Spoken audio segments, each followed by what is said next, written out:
أعوذ بالله من الشيطان الرجيم. بسم الله الرحمن الرحيم. الحمد لله رب العالمين. الرحمن الرحيم. مالك يوم الدين. إياك نعبد وإياك نستعين. اهدنا الصراط المستقيم. صراط الذين أنعمت عليهم غير المغضوب عليهم ولا الضالين.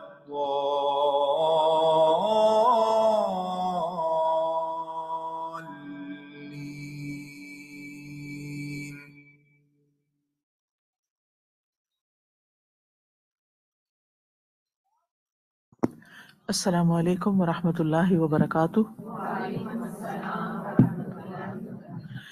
نحمده ونصلی علی رسولہ الکریم، اما بعد فاعوذ باللہ من الشیطان الرجیم، بسم اللہ الرحمن الرحیم۔ رب اشرح لی صدری ویسر لی امری واحلل عقدۃ من لسانی یفقہوا قولی۔ الحمد للہ الکریم القادر العظیم القاہر، خلق فقدر وشرع فیسر، فکل الی ما قدرہ وقضاہ صائر۔ تمام قسم کی حمد اللہ کے لیے ہے جو کریم ہے اور قدرت رکھنے والا ہے، عظمت والا اور غالب ہے، جس نے پیدا کیا اور اندازہ مقرر کیا اور شریعت مقرر کی اور اس کو آسان بنایا۔ پس جو اللہ نے تقدیر مقرر کی اور جس کا تقدیر میں فیصلہ کیا، وہ سارا اسی کی طرف لوٹ کر جانے والا ہے۔ قل لئن اجتمعت الإنس والجن على أن يأتوا بمثل هذا القرآن لا يأتون بمثله ولو كان بعضهم لبعض ظهيرا۔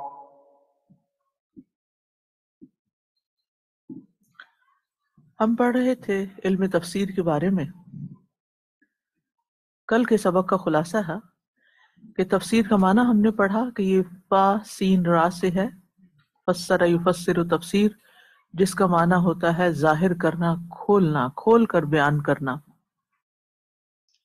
اور تفسیر سے مراد علوم قرآن میں قرآن مجید کے معانی کو کھول کر بیان کرنا، واضح کرنا۔ تفسیر ایسا علم ہے جس کی مدد سے اللہ کی کتاب کا فہم حاصل ہوتا ہے، اس کے معنی سے واقفیت ہوتی ہے، اس کے احکامات معلوم کیے جاتے ہیں اور ان کی حکمتیں بیان کی جاتی ہیں۔ پھر تفسیر کے لیے ایک اور لفظ بھی استعمال ہوتا ہے جس کو تعویل کہا جاتا ہے۔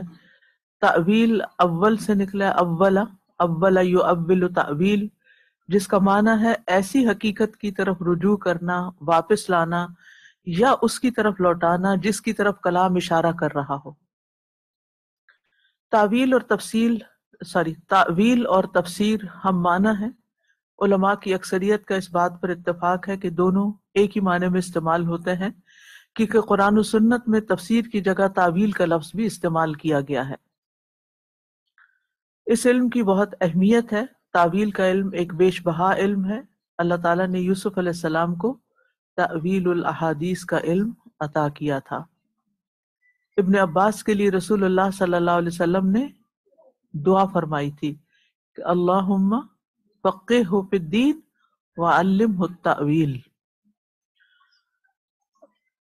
ہر دور میں قرآن مجید کی صحیح تفسیر کی ضرورت موجود رہی ہے، کیونکہ قرآن مجید میں کچھ باتیں مجملاً بیان ہوئیں۔ کیا مطلب اس کا؟ مجمل، بریف یعنی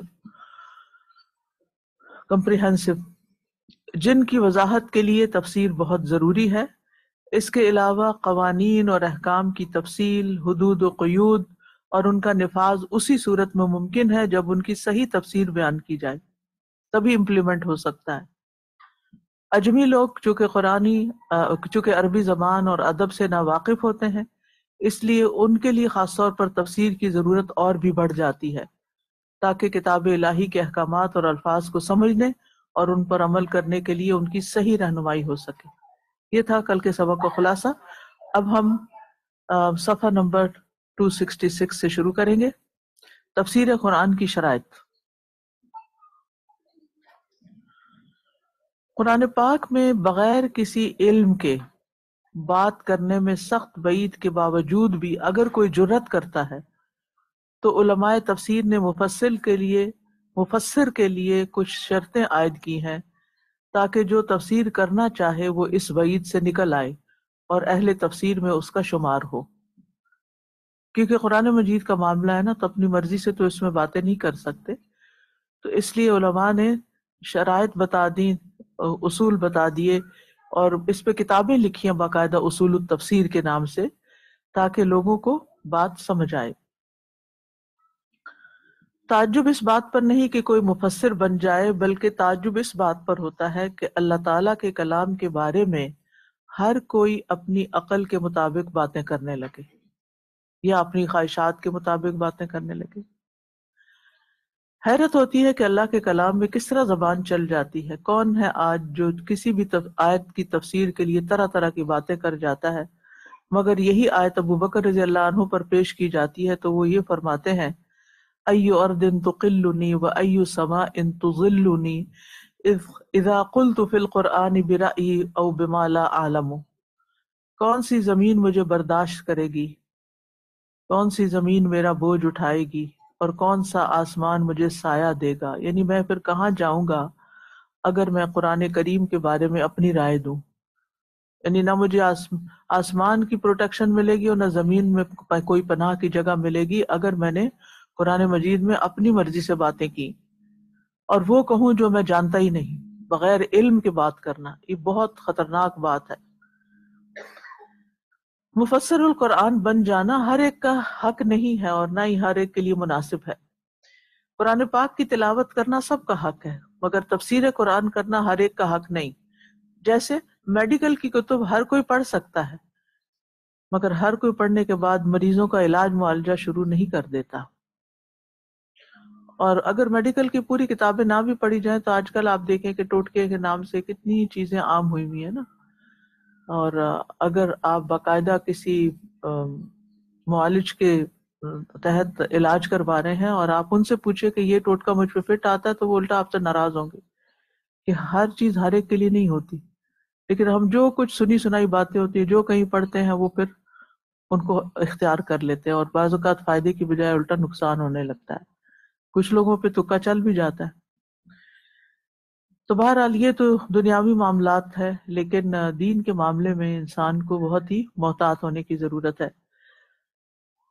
یہی وجہ ہے کہ ہم ایسے حکیموں اور ڈاکٹروں کے خلاف شور مچاتے ہیں کہ حکومت ان کو گرفتار کر کے واقعی سزا دے جو لوگوں کی زندگیوں سے کھیلتے ہیں، مگر ایسے جری نام نہاد مفسرین کے بارے میں ہم خاموش رہتے ہیں جبکہ ان میں مفسر کی ایک شرط تک نہیں پائی جاتی، یعنی ان کا کوئی تعلق ہی نہیں ہوتا اس علم سے، لیکن وہ قرآن کی تفسیر کرنے بیٹھ جاتے ہیں۔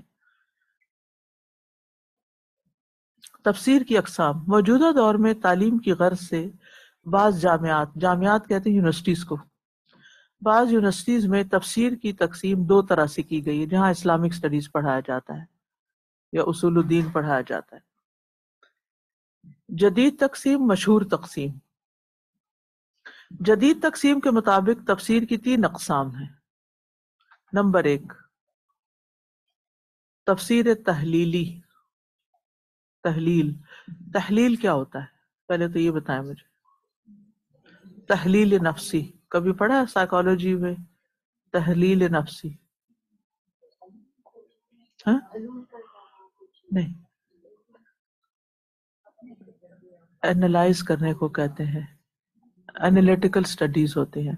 تحلیل نفسی کا ہوتا ہے، مطلب ہوتا ہے یعنی انسان کے نفس کو اچھی طرح جانچنا، پرکھنا، پٹکنا، اس کا تجزیہ کرنا، سیلف انالیسس جو ہوتا ہے۔ تفسیر تحلیلی، اس میں قرآنی آیات کو گرامر کے ضابطوں کی روشنی میں دیکھا جاتا ہے. انالیٹیکل یعنی گرامیٹیکل انالیسس اس میں ہوتا ہے. ٹھیک ہے، یوں لکھ لیجئے گرامیٹیکل انالیسس.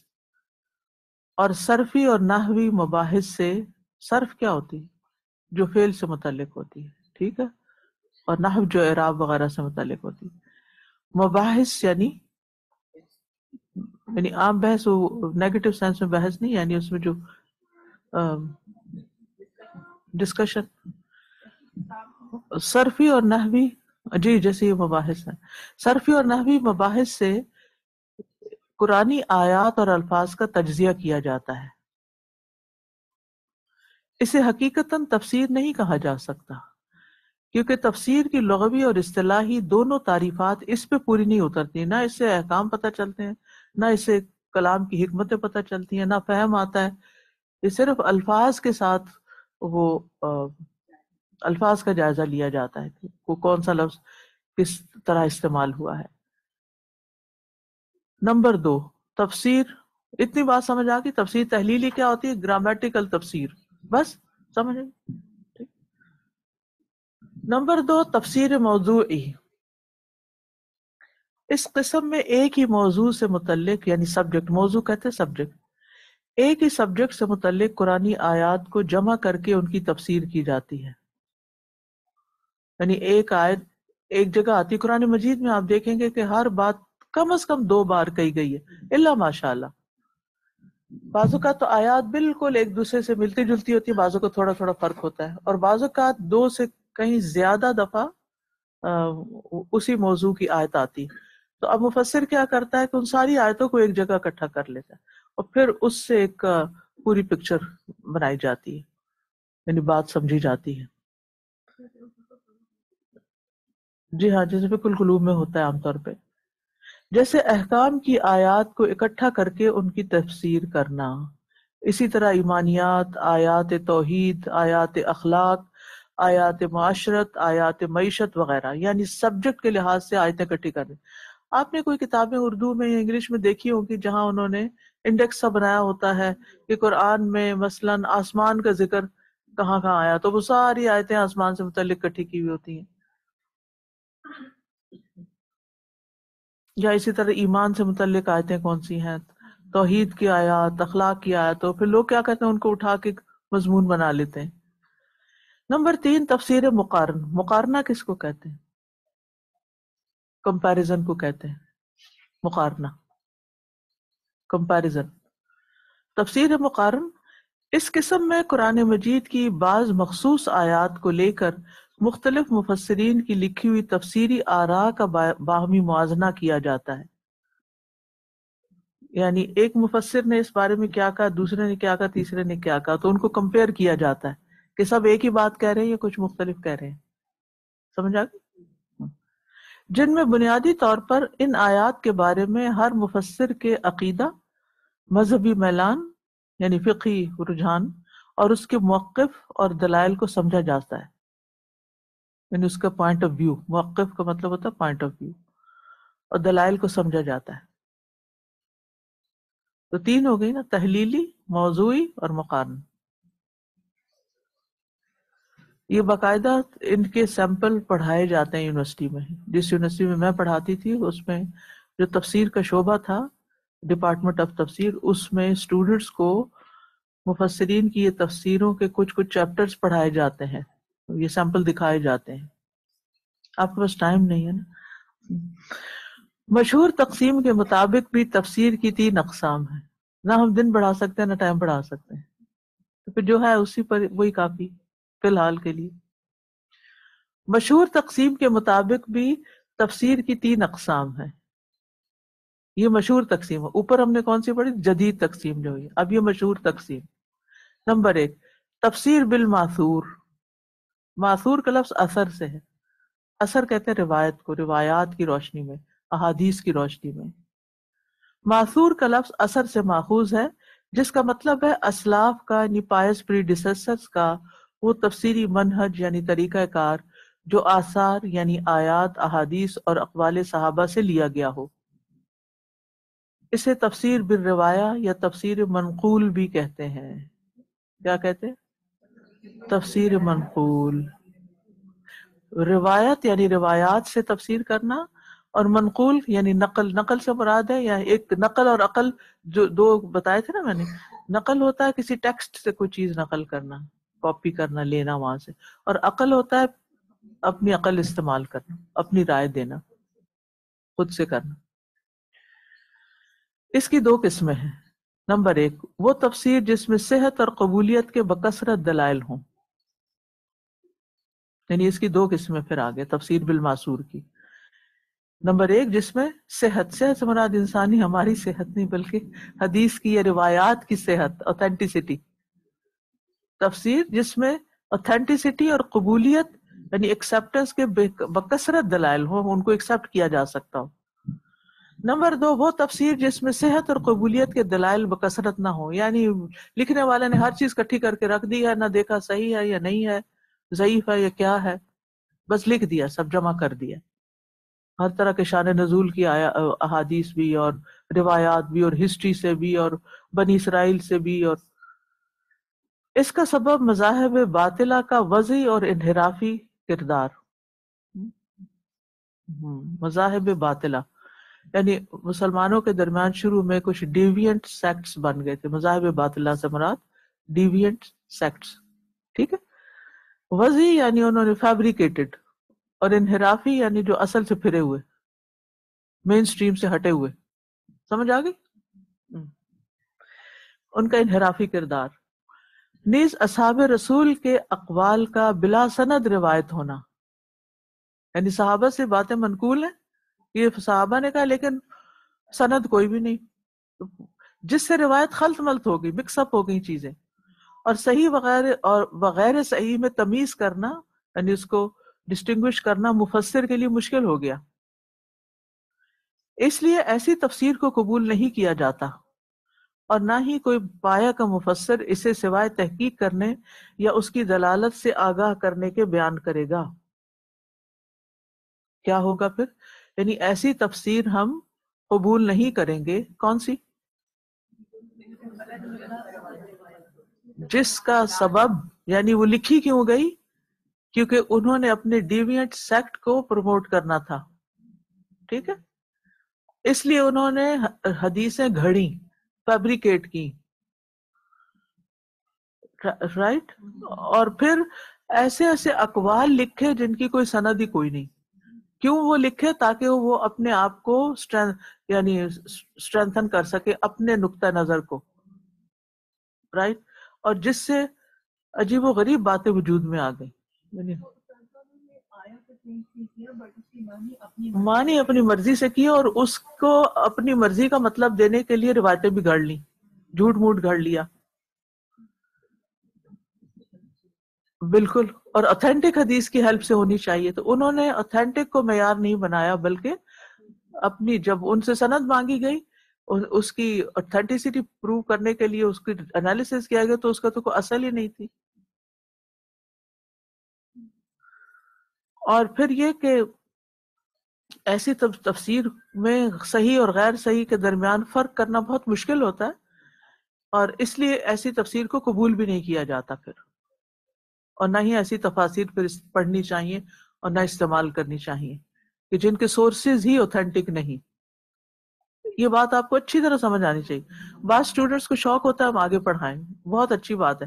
اچھا، پھر ان کو یہ ہوتا ہے کہاں سے پڑھیں، پھر وہ جو تفسیر کی کتاب ملتی ہے اس کو اٹھا کے جو اس میں لکھا تو وہ بیان کرنے لگتے ہیں، بغیر یہ جانے کہ یہ صحیح بھی ہے یا نہیں.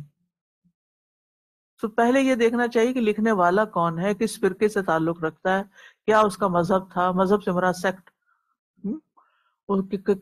کیا اس کی تھنکنگ تھی، وہ کیا پروموٹ کر رہا ہے، کیا وہ دین کی اصل روح سے بھی قریب ہے یا نہیں، کہ دین جس کے لیے آیا ہے وہ اسی کی بات کر رہا ہے، یا ادھر ادھر کی دائیں بائیں کی باتیں کر کے لوگوں کو بھٹکا رہا ہے ہدایت کی بجائے، یعنی قرآن کے ذریعے بھٹکانے کی کوشش کر رہا ہے. یعنی ایسے لوگ اپنے مذموم مقاصد، مذموم کون سے ہوتے ہیں؟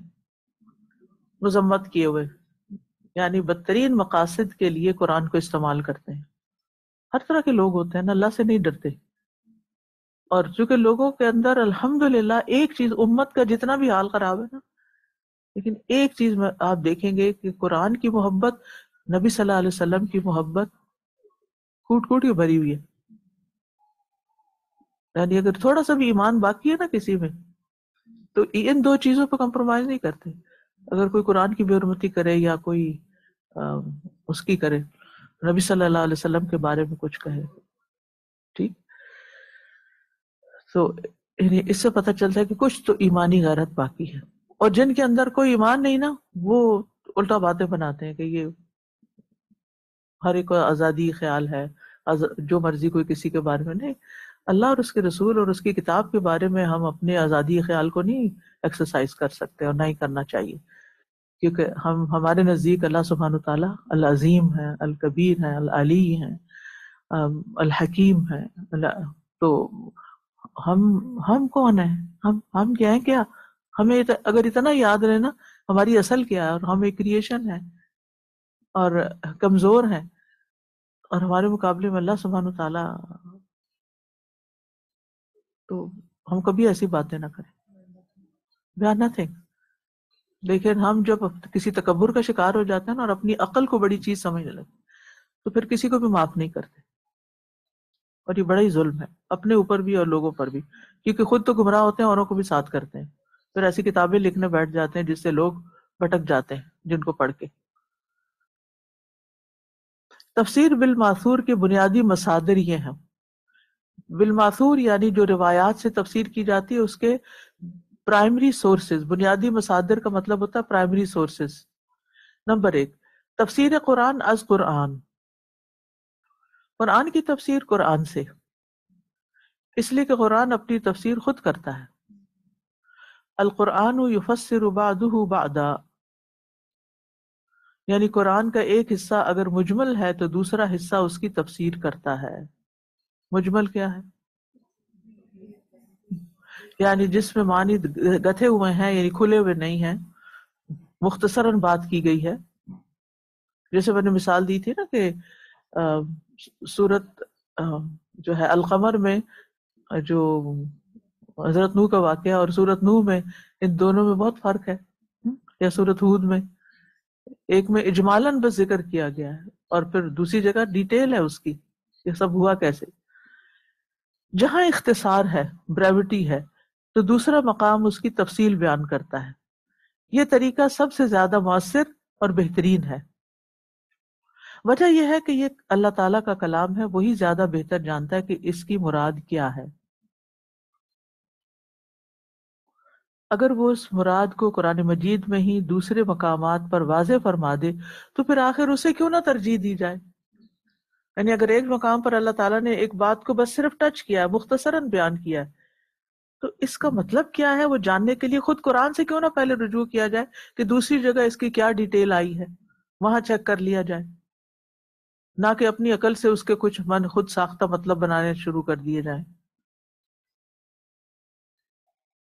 قرآن مجید میں پیش کی گئی یہ تفسیر 5 انداز کی ہے. نمبر 1، اجمال کی تفصیل. اس سے مراد ہے کہ قرآن مجید میں ایک جگہ ایک بات کو مختصراً بیان کیا جاتا ہے اور دوسری جگہ اس کی تفصیل بتا دی جاتی ہے. مثلا سورۃ المائدہ میں ہے احلت لکم بہیمۃ الانعام، تمہارے لیے چوپائے مویشی حلال کر دیے گئے ہیں. چوپائے کون سے ہوتے ہیں؟ 4 پاؤں والے. مویشی چرنے والے، ٹھیک ہے، چرنے والے جانور گھاس کھاتے ہیں جیسے ہاتھی.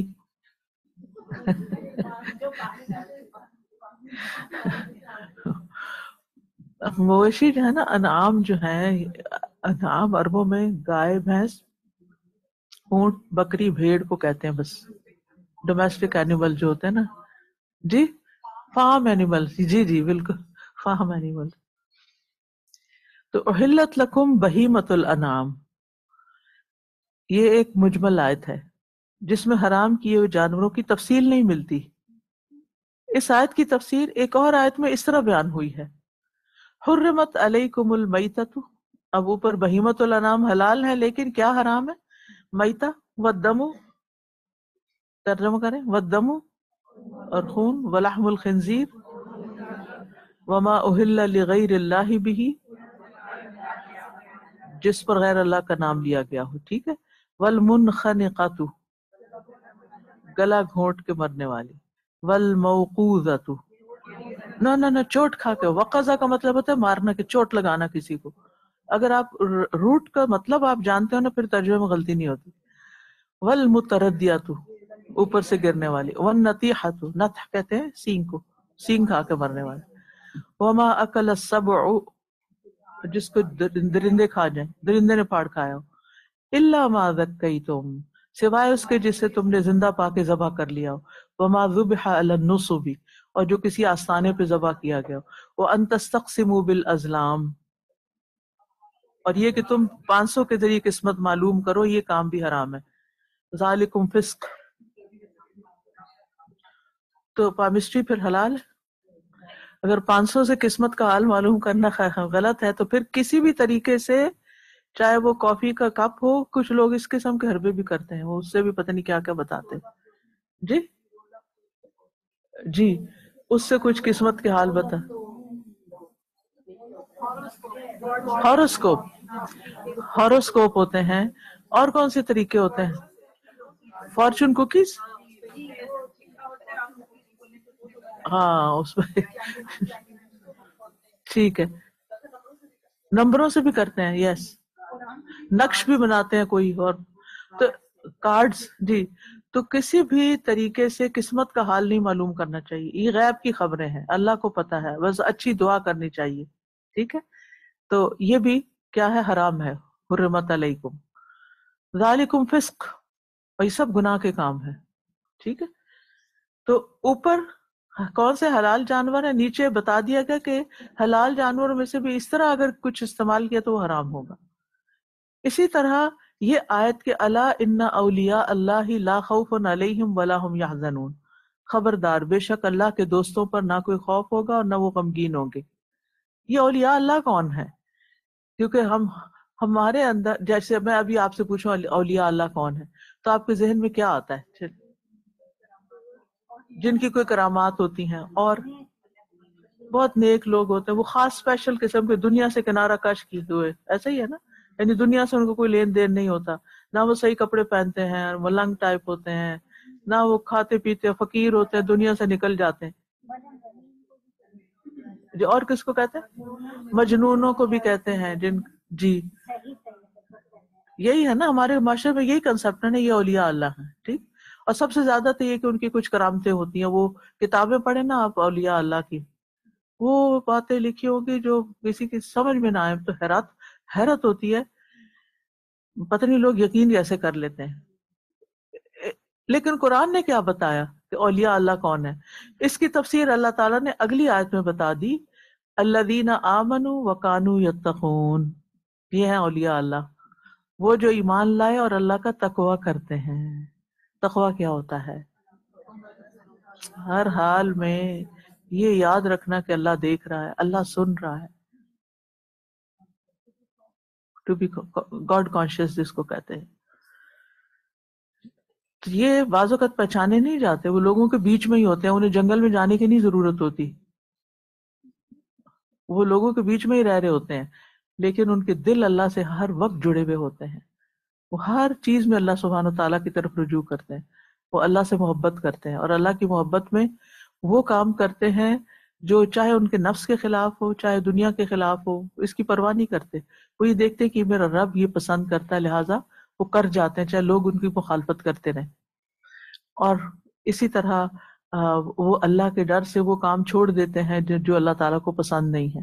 یہ تقویٰ کا مطلب ہوتا ہے نا بچنا، یعنی وہ ان چیزوں سے بچتے ہیں جو اللہ کو پسند نہیں.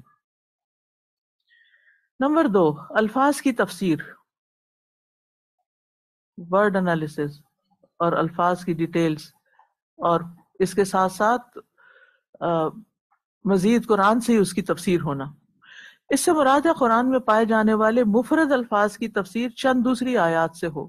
مثلا اہدنا الصراط المستقیم، اس میں الصراط المستقیم کی تفسیر اگلی آیت میں ہے، صراط الذین انعمت علیہم غیر المغضوب علیہم ولا الضالین. یہ ہے صراط مستقیم پہ چلنے والے لوگ یعنی یہ ہے صراط مستقیم کی ڈیفینیشن، کہ یہ ان لوگوں کا راستہ ہے جن پہ اللہ نے انعام کیا ہے۔ اسی طرح وما ادراک ما الطارق، وہ آتے ہیں نا والسماء والطارق، وما ادراک ما الطارق، طارق کیا چیز ہے؟ النجم الثاقب، قرآن نے خود وضاحت کر دی کہ چمکتا ستارہ ہے۔ ایک اور مثال، فتلقى آدم من ربه کلمات، میں لفظ کلمات سے کیا مراد ہے؟ اس کی تفسیر دوسری آیت میں ملتی ہے، قال ربنا ظلمنا انفسنا وان لم تغفر لنا وترحمنا لنکونن من الخاسرین۔ تو یہ ہے تفسیر کس کی؟ کلمات کی، کہ وہ کون سے کلمات تھے، وہ کون سے ورڈز تھے، وہ کون سے الفاظ تھے جو آدم علیہ السلام نے پڑھے اور حضرت حوا نے، تو ان کی معافی ہو گئی، سن لی گئی دعا۔ نمبر 3، مطلق کی مقید سے تفسیر۔ مطلق کیا ہوتا ہے؟ اس سے ملتا جلتا کوئی لفظ بتائیں۔ مطلق، طلاق۔ طلاق کیا ہوتی ہے؟ الگ کر دینا، آزاد کر دینا۔ نکاح کیا ہوتا ہے؟ عقد نکاح، بیڈ لاک جس کو کہتے ہیں، بیڈ لاک۔ اور طلاق ہوتی ہے اس لاک کو کھول دینا، عورت کو آزاد کر دینا، اب وہ جس سے چاہے شادی کرے۔ ٹھیک ہے، اچھا، تو اس کا مطلب ہے کہ اوپن کر دیا نا، گیٹ کھول دیا، جاؤ نکل جاؤ۔ تو مطلق وہ ہوتی ہے چیزیں کہ جو ایبسولوٹ ہوتی ہیں یا آزاد ہوتی ہیں، اور مقید کیا ہوتا ہے؟ اس کا اپوزٹ ہو گیا نا، کہ جو قید ہو، لاک میں ہو۔ اس سے مراد قرآن کی وہ آیات یا کلمات ہیں جن میں ایک عام حکم دیا گیا ہو مگر دوسری آیت اس حکم کو مقید کر دیتی ہے۔ ایک آیت میں عام حکم ہے اور دوسری آیت اس کو اسپیسیفک۔ ٹھیک ہے، مثلا حرمت علیکم المیتۃ والدم ولحم الخنزیر، تم پہ حرام کر دیا گیا مردار خون اور خنزیر کا گوشت۔ اس آیت سے یہ حکم ملتا ہے کہ ہر طرح کا خون حرام ہے، یہی ملتا ہے نا، اوپن خون، خون کوئی بھی خون، انسان کا خون ہے، جانور کا خون ہے، کسی کا بھی خون ہے، خون حرام ہے، واضح۔ لیکن کیا ہر خون حرام ہے؟ نہیں، مقید دوسری آیت نے کیا، کیسے؟ لیکن دوسری آیت اس خون کو مقید کر دیتی ہے، قل لا اجد فیما اوحی الی محرما علی طاعم یطعمہ الا ان یکون میتۃ او دما مسفوحا، کہہ دیجئے جو مجھ پر وحی کیا جاتا ہے اس میں سے میں کھانے والے پر ان چیزوں کو حرام پاتا ہوں کہ وہ مردار ہو یا بہایا ہوا خون ہو۔ بہتا خون حرام ہے، ہڈی کے اندر جو خون ہوتا ہے وہ نہیں، تلی جو ہے سپلین وہ نہیں، کلیجی جو ہے، لیور نہیں، ٹھیک ہے نا، وہ بھی خون اگر آپ اس کو دھوتے رہے ختم ہی ہو جائے گا، لیکن اس کا خون ختم نہیں ہوگا۔ تو جمع ہوا خون نہیں حرام، الا مختلط بعظم قرآن میں آتا ہے، مگر جو ہڈی کے اندر گل مل گیا ہو۔ اور یہ آپ تو ماشاءاللہ سب بہت اچھے کوک ہوں گے، کہ کبھی بھی آپ جیسے سوپ بنانے کے لیے ڈائریکٹ پانی میں گوشت ڈالیں تو کیا ہوتا ہے؟ تھوڑی دیر کے لیے وہ پہلے پنک ہوتا ہے، آپ اس کو گرا دیتے ہیں، پھر دوبارہ رکھتے ہیں تو پھر تھوڑا سا ہو جاتا ہے، تو اس کو پھر اگنور کرتے ہیں کیونکہ اٹس اوکے، کیونکہ وہ ہڈی سے نکلتا آئے گا، ہڈیوں کا زیادہ اچھا ہوتا ہے سوپ۔ نمبر 4، عام کی خاص سے تفسیر۔ عام کی خاص سے تفسیر، اس سے مراد قرآن میں پایا جانے والا حکم عام ہے جسے مخصوص حالات کے پیش نظر خاص کر دیا جائے۔ مثلا والمطلقات یتربصن بانفسہن ثلاثۃ قروء، اور طلاق یافتہ اپنا انتظار کریں 3 حیض تک، 3 times پیریڈ آ جائیں تو اس کے بعد پھر وہ فارغ ہوں گی طلاق دینے کے بعد۔ ٹھیک جی، اس میں تمام متعلقہ عورتوں پر ایک ہی عدت فرض کی گئی ہے۔ مطلقات عام لفظ ہے، اس سب لگتا ہے جیسے ہر طلاق یافتہ عورت کو 3 مہینے ہی کرنا ہوگا، جو کہ 3 قروء ہے، قروء قرء کی جمع ہے یعنی حیض۔ لیکن ایک اور آیت میں اس حکم کو مخصوص حالات کے تحت خاص کر دیا گیا ہے۔ ٹھیک ہے، کیسے؟ یا ایھا الذین آمنوا اذا نکحتم المؤمنات ثم طلقتموہن من قبل ان تمسوہن فما لکم علیہن من عدۃ تعتدونہا. اے ایمان والو، جب تم مومن عورتوں سے نکاح کر لو پھر انہیں طلاق دو اس سے پہلے کہ تم انہیں چھو، یعنی خلوت ہوئی ہو. خلوت کا مطلب ہے کہ اکیلے ہسبینڈ وائف ملے ہوں، تو تمہارے لیے ان کے ذمہ کوئی عدت نہیں. مثلاً ایک لڑکی کینیڈا میں ہے اور اس کا نکاح پاکستان میں ہو گیا، نہ لڑکی پاکستان جا سکی نہ لڑکا کینیڈا آ سکا، آپس میں فون پر ہی لڑائیاں کر لی، لہٰذا طلاق ہو گئی. تو اب یہ طلاق جو وہ لڑکا سینڈ کرے گا اس کے بعد اس لڑکی کے لیے ایک دن بھی عدت نہیں ہے، کوئی عدت نہیں. اوپر کی آیت کیا بتا رہی ہے؟ 3 مہینے عدت ہے. تو ہر متعلقہ کے لیے 3 مہینے نہیں ہے.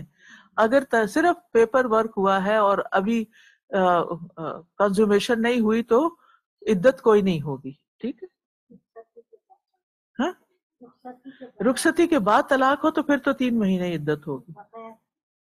یہ رخصتی کے بغیر، لیکن یہ رخصتی ایک اور چیز ہے. بعض لوگ نکاح کے بعد بھی ملتے جلتے رہتے ہیں نا، ایک شہر میں رہتے ہیں تو ہر ویکنڈ پہ آ جاتے ہیں، سیر سپاٹے پہ چلے جاتے ہیں، تو وہ رخصتی نہیں بھی ہوئی تب بھی عدت اب ہوگی کیونکہ وہ اکیلے جا رہے ہیں کہیں. اگر اکیلے کہیں جا رہے ہیں، ایک منٹ کے لیے بھی اکیلے ہوئے ہیں تو پھر اور حکم ہوگا. ٹھیک ہے؟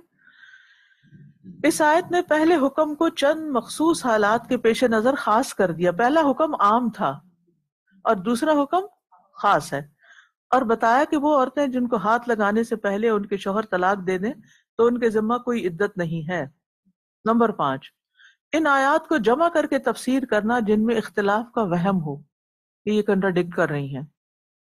قرآن پاک کی چند آیات ایسی ہیں کہ اگر ان کو الگ الگ پڑھا جائے تو ان میں اختلاف محسوس ہوتا ہے، لیکن اگر ان آیات کو جمع کر کے پڑھا جائے تو وہ اختلاف ختم ہو جائے گا. ٹھیک ہے؟ مثلا ان مثل عیسیٰ عند اللہ کمثل آدم خلقہ من تراب ثم قال له کن فیکون. بے شک عیسیٰ علیہ السلام کی مثال اللہ تعالیٰ کے ہاں ایسی ہے جیسے آدم علیہ السلام کی ہے. انہیں اللہ نے مٹی سے پیدا فرمایا، پھر حکم دیا کہ ہو جا، بس وہ ہو گیا. ٹھیک ہے؟ یہ تو آدم علیہ السلام کی مثال ہے کہ مٹی سے بنایا اور پھر کن کہہ کے ہو گئے وہ، یعنی عیسیٰ علیہ السلام کی پیدائش کی مثال دی گئی. وَإِذْ قَالَ رَبُّكَ لِلْمَلَائِكَةِ إِنِّي خَالِقٌ بَشَرًا مِّن صَلْصَالٍ مِّنْ حَمَإٍ مَّسْنُونٍ، جب تمہارے رب نے فرشتوں سے فرمایا میں سڑے ہوئے گارے کی کھنکتی مٹی سے ایک بشر پیدا کرنے والا ہوں. پھر سورۃ الرحمن میں فرمایا خلق الانسان من صلصال کالفخار، وہاں صلصال من حما ہے، یہاں صلصال کالفخار ہے، دو الگ الگ لفظ آ گئے. ان آیات میں بظاہر یہ لگتا ہے کہ کہیں انسان کی تخلیق تراب سے بتائی، کہیں تین کا ذکر ہے، کہیں من صلصال من حما مسنون کا ذکر ہے، کہیں صلصال کالفخار ہے. اگر ان آیات کو جمع کر کے غور کیا جائے تو پتہ چلتا ہے کہ تخلیق آدم کے یہ مختلف مراحل ہیں، سٹیجز ہیں، کنٹرڈکشن نہیں ہے. جسے اللہ تعالیٰ نے سورۃ نوح میں فرما دیا وَقَدْ خَلَقَكُمْ أَطْوَارًا، کہ تمہیں مختلف سٹیجز میں پیدا کیا گیا. تو سب سے پہلے تراب، ڈسٹ ہے، پھر وہ طین ہے، پھر اس کا حمائن مسنون ہے، پھر سلسال ہے، پھر سلسال کالفخار ہے. ٹھیک ہے؟ تو اس میں کنٹرڈکشن نہیں ہے، بیسیکلی یہ سٹیجز بتائی گئی ہیں. یہ سمجھ آ گیا کہ قرآن کی تفسیر قرآن سے کیسے ہوتی. تو سب سے پہلے تو خود قرآن مجید میں ہی اس کے ہم معنی آیات یا مفاہیم کو تلاش کرنا چاہیے اور اس سے اس کو سمجھنا چاہیے. جو لوگ یہ نہیں کرتے اور کسی آیت کو الگ سے نکال کے اپنے مرضی کے مطلب دینا چاہتے ہیں وہ قرآن کے ساتھ زیادتی کرتے ہیں. ٹھیک ہے؟ نمبر 2، تفسیر قرآن سنت سے یعنی حدیث سے. اگر قرآن میں سے تفسیر نہ ملے تو پھر تفسیر بالمعصور کا دوسرا مصدر یا مرحلہ یعنی سٹیپ احادیث نبویہ سے قرآن کی تفسیر کرنا ہے، کیونکہ یہ احادیث قرآن کی شرح اور اس کی وضاحت کرنے والی ہیں. کوئی لغت یا عقل اس سے بہتر تفسیر نہیں کر سکتی. کوئی لغت یا عقل اس سے بہتر تفسیر نہیں کر سکتی. کس سے بہتر؟ یعنی لوگوں نے عقل سے بھی تفسیریں کی ہیں اور ڈکشنری سے بھی کی ہیں، وہ اس کا مقابلہ نہیں کرتی جو قرآن کی قرآن سے اور قرآن کی سنت سے تفسیر ہوتی۔ امام شافعی فرمایا کرتے تھے کل ما حکم به رسول اللہ صلی اللہ علیہ وسلم فہو مما فہمہ من القرآن، رسول اللہ صلی اللہ علیہ وسلم نے جو بھی حکم دیے وہ قرآن مجید سے ہی سمجھ کر دیے۔ یعنی خود آپ سے زیادہ قرآن کو کون سمجھتا ہوگا جن پر قرآن نازل ہوا اور جبریل جن کے پاس آتے تھے، ٹھیک ہے؟ تو اس سمجھ کے ساتھ جو آپ نے فرمایا وہ حدیث بن گیا، اور اس سے پھر قرآن کو دوبارہ سمجھا جا سکتا ہے۔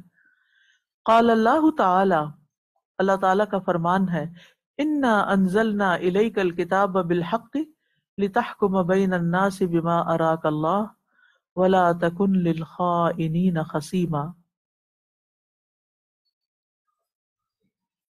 کیا مطلب ہے؟ بے شک ہم نے آپ کی طرف کتاب نازل کی حق کے ساتھ تاکہ آپ لوگوں کے درمیان فیصلہ کریں اس کے مطابق جو اللہ نے آپ کو دکھایا ہے، جو اللہ نے آپ کو سجایا ہے۔ یہاں رآ کا مطلب صرف آنکھ سے دیکھنا نہیں، مطلب بلکہ سوچ سمجھ فہم مراد ہوتی ہے۔ یعنی جو آپ نے قرآن کی تعلیم سے، اللہ کی وحی سے جو سمجھا ہے اس کے مطابق آپ فیصلہ کریں، تو آپ اس طرح کیا کرتے تھے۔ وَلَا تَكُن لِّلْخَائِنِينَ خَصِيمًا، اور آپ خیانت کرنے والوں کی طرف سے مت جھگڑیں۔ وقال وانزلنا الیک الذکر لتبین للناس ما نزل الیہم ولعلہم یتفکرون، اور ہم نے آپ کی طرف ذکر یعنی قرآن نازل کیا تاکہ آپ لوگوں کے لیے کھول کے بیان کریں کہ جو ان کی طرف نازل کیا گیا ہے، اور تاکہ وہ غور و فکر کریں، خوب غور و فکر کریں۔ وقال تعالی وما انزلنا علیک الکتاب الا لتبین لهم الذی اختلفوا فیہ وہدی ورحمۃ لقوم یؤمنون، اور نہیں نازل کی ہم نے آپ پر کتاب مگر اس لیے کہ آپ ان کے لیے وہ چیز کھول کے بیان کریں جس میں وہ اختلاف کرتے ہیں، اور یہ کتاب ہدایت اور رحمت ہے ان لوگوں کے لیے جو ایمان رکھتے ہوں۔ وَلِهَذَا قَالَ رسول اللہ صلی اللہ علیہ وسلم، اسی لیے رسول اللہ صلی اللہ علیہ وسلم نے فرمایا تھا الا انما اوتیت القرآن ومثلہ معہ، کیا مطلب ہے؟ خبردار، بے شک مجھے قرآن دیا گیا ہے اور اس کی طرح کی ایک اور چیز بھی دی گئی ہے، پیرل یعنی سنت، حدیث یعنی السنہ، یعنی سنت کا سورس بھی وحی الہی ہی ہے۔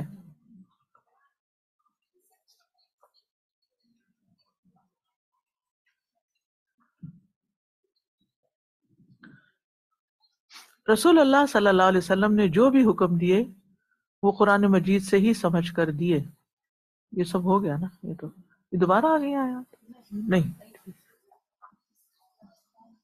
ٹرانسلیشن کے ساتھ۔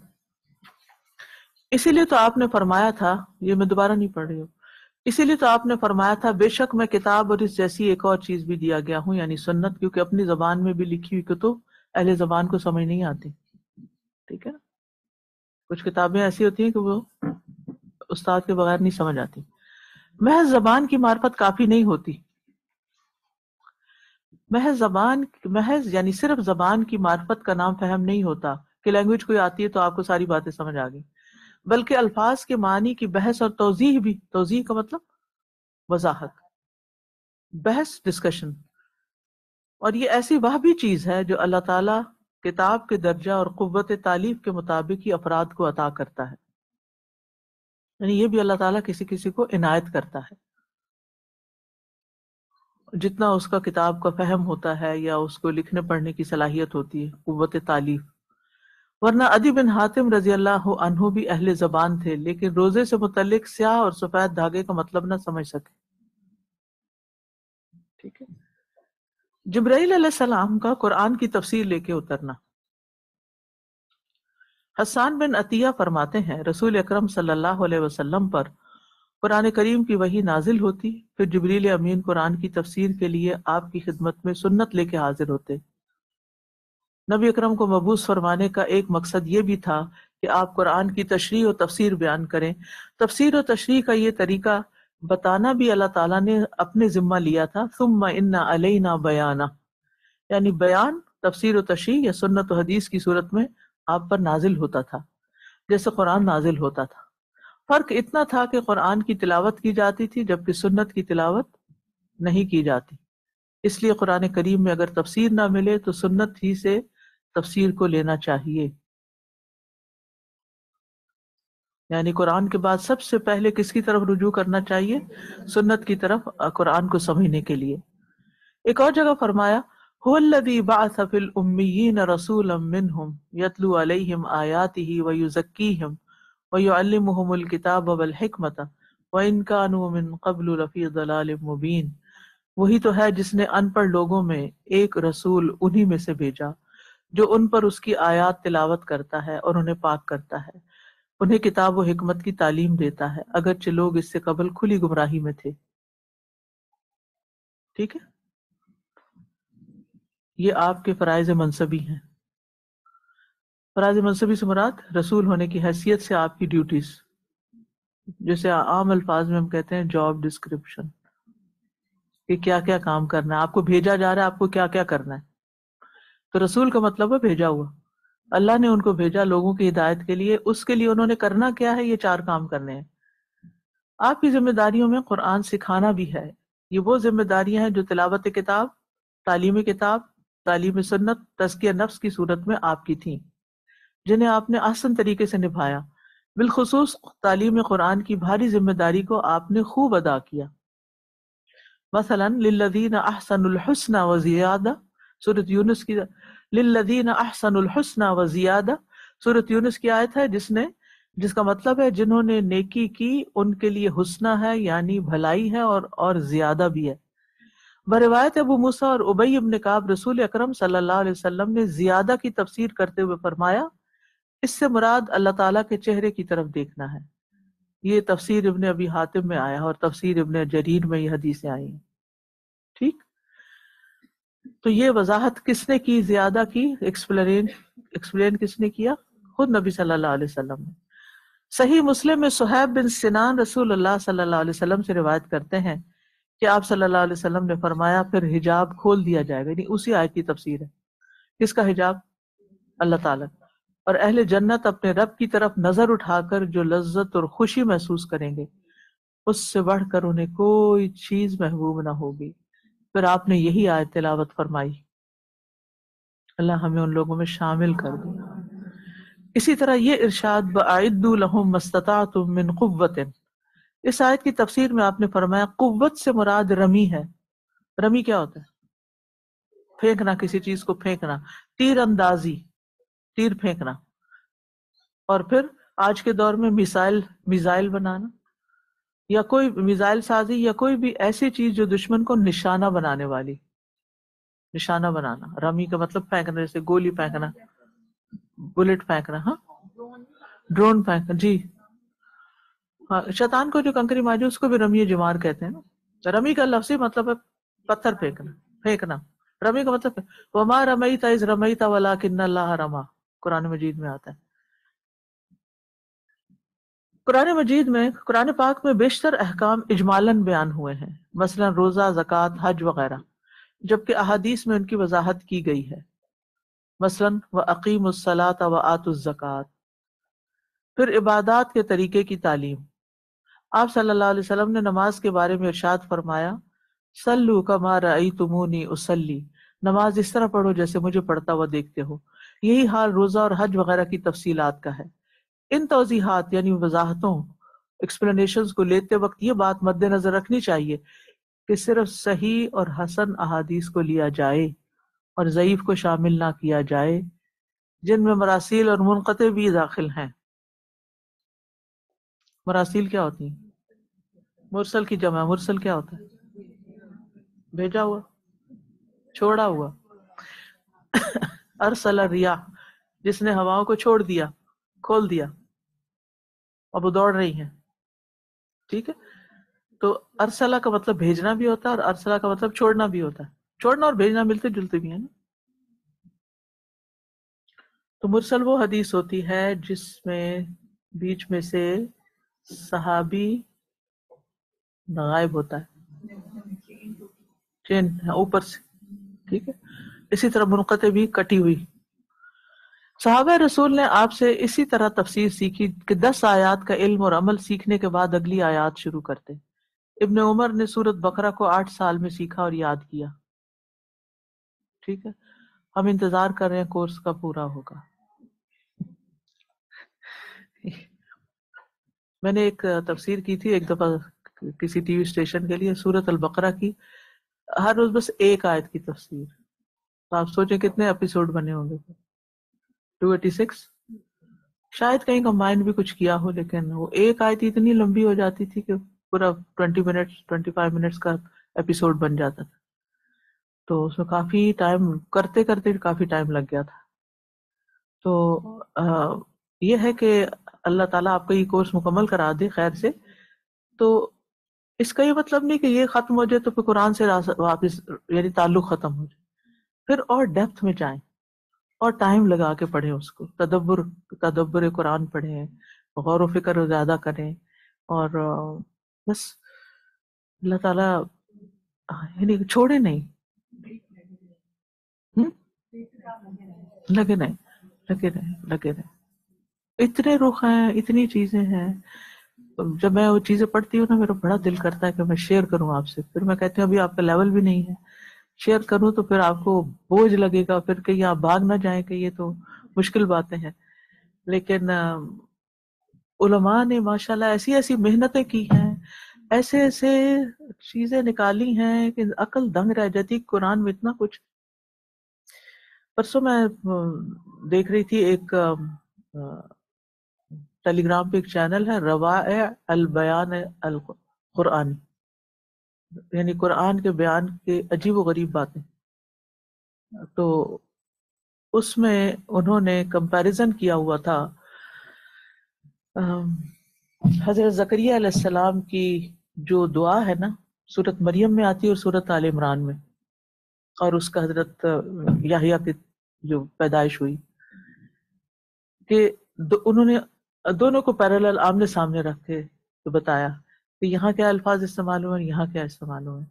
ایک جگہ بکرتا ہوں اشیاء بالاشی والابکار ہے، ایک جگہ نکرہ ہے، ایک جگہ معرفہ ہے، ایک جگہ یعنی مختلف چیزوں کو. اتنا دلچسپ بیان تھا کہ حیرت ہوتی ہے کہ علماء کے سوچنے کا انداز بھی کیسے کیسے ہے، یعنی کس طرح چیزیں نکال کے لاتے ہیں. تو ہمارا دماغ نا اور باتوں میں لگا ہوا ہے، فضول باتوں میں، اس لیے ہمارے پاس وقت نہیں ہوتا کہ ہم قرآن کے اوپر غور و فکر کریں. اللہ تعالیٰ پوچھتے ہیں افلا یتدبرون القرآن ام علی قلوب اقفالها، کیا یہ قرآن پہ غور و فکر نہیں کریں گے، کیا ان کے دلوں پہ تالے.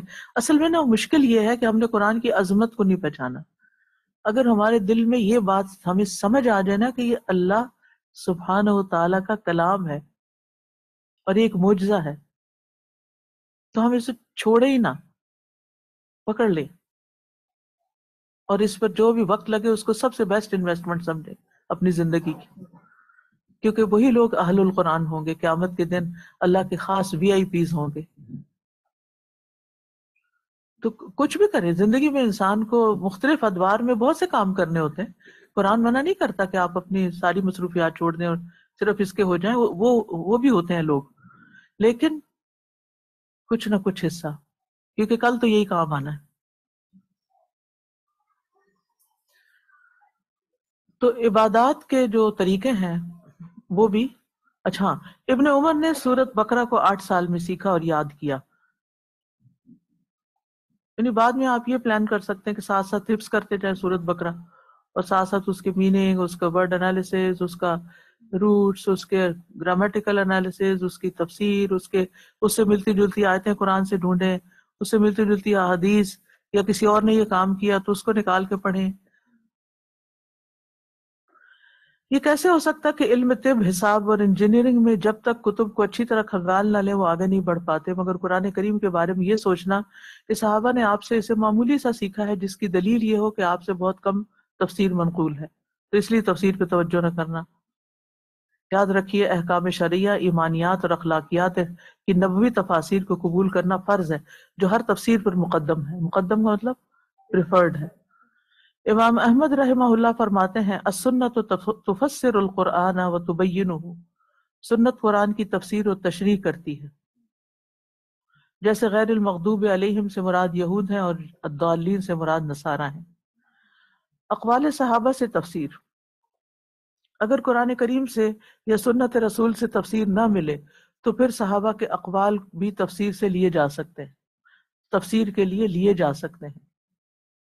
اب تیسری چیز آ گئی نا، قرآن سے لے لیا آپ نے، حدیث سے لے لیا، اب صحابہ نے کیسے سمجھا اس قرآن و حدیث کو، اب وہ لے لیں اقوال، بالخصوص ان صحابہ کے جو صاحب علم اور علم و تفسیر میں خاص تھے، یعنی اسپیشلسٹ تھے تفسیر کے، جیسے خلفائے راشدین اور دیگر علماء صحابہ، اس لیے کہ قرآن کریم ان کی زبان، زمانہ اور انہی کے مخصوص حالات میں نازل ہوا، یعنی انہی کے مختلف حالات تھے جن کے بارے میں قرآن نازل ہوا، وہ ان کے بارے میں اترا تھا۔ فیہ ذکرکم، انبیاء کے بعد طلب حق میں ان سے سچی اور مخلص جماعت کوئی نہیں، نیز خواہشات نفس سے محفوظ اور ایسی مخالفت سے ان کے دل پاک تھے جو انسان میں حق و باطل کے درمیان تمیز کو چھین لیتے ہیں۔ ابو عبد الرحمن السلمی فرماتے ہیں، صحابہ میں سے جو حضرات قرآن کی تعلیم دیا کرتے تھے، مثلا عثمان، عبداللہ بن مسعود رضی اللہ عنہم وغیرہ، انہوں نے ہمیں احادیث کے ذریعے بتایا کہ جب وہ آپ سے 10 آیات سیکھتے تو اس وقت تک آگے نہ بڑھتے جب تک کہ ان آیات کی تمام علمی اور عملی باتوں کا علم حاصل نہ کر لیں، یعنی 10 آیات سیکھتے اور پھر ان کے سارے پہلوؤں کا احاطہ کر کے پھر آگے بڑھتے۔ صحابہ کی تفسیری اقوال کی چند مثالیں، صحابہ کرام سے جو تفسیری اقوال ملتے ہیں ان کی چند مثالیں یہ ہیں، انہ کان حوبا کبیرا،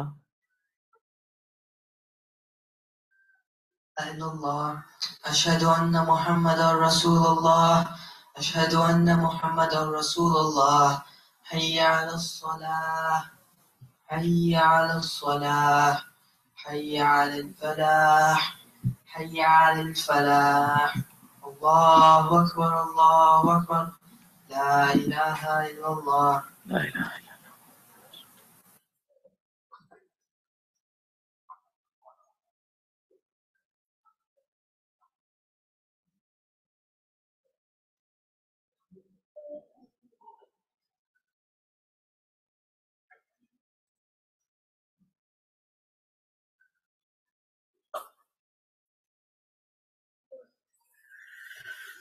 آج کے لیے اتنا ہی کافی ہے۔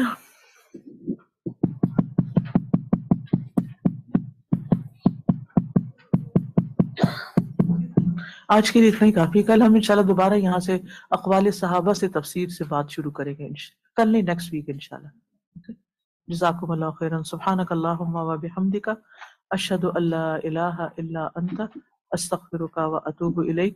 السلام علیکم ورحمۃ اللہ وبرکاتہ۔ يا أيها الناس قد جاءكم برهان من ربكم وأنزلنا إليكم نورا مبينا فأما الذين آمنوا بالله واعتصموا به فسيدخلهم في رحمة منه وفضل ويهديهم إليه صراطا مستقيما۔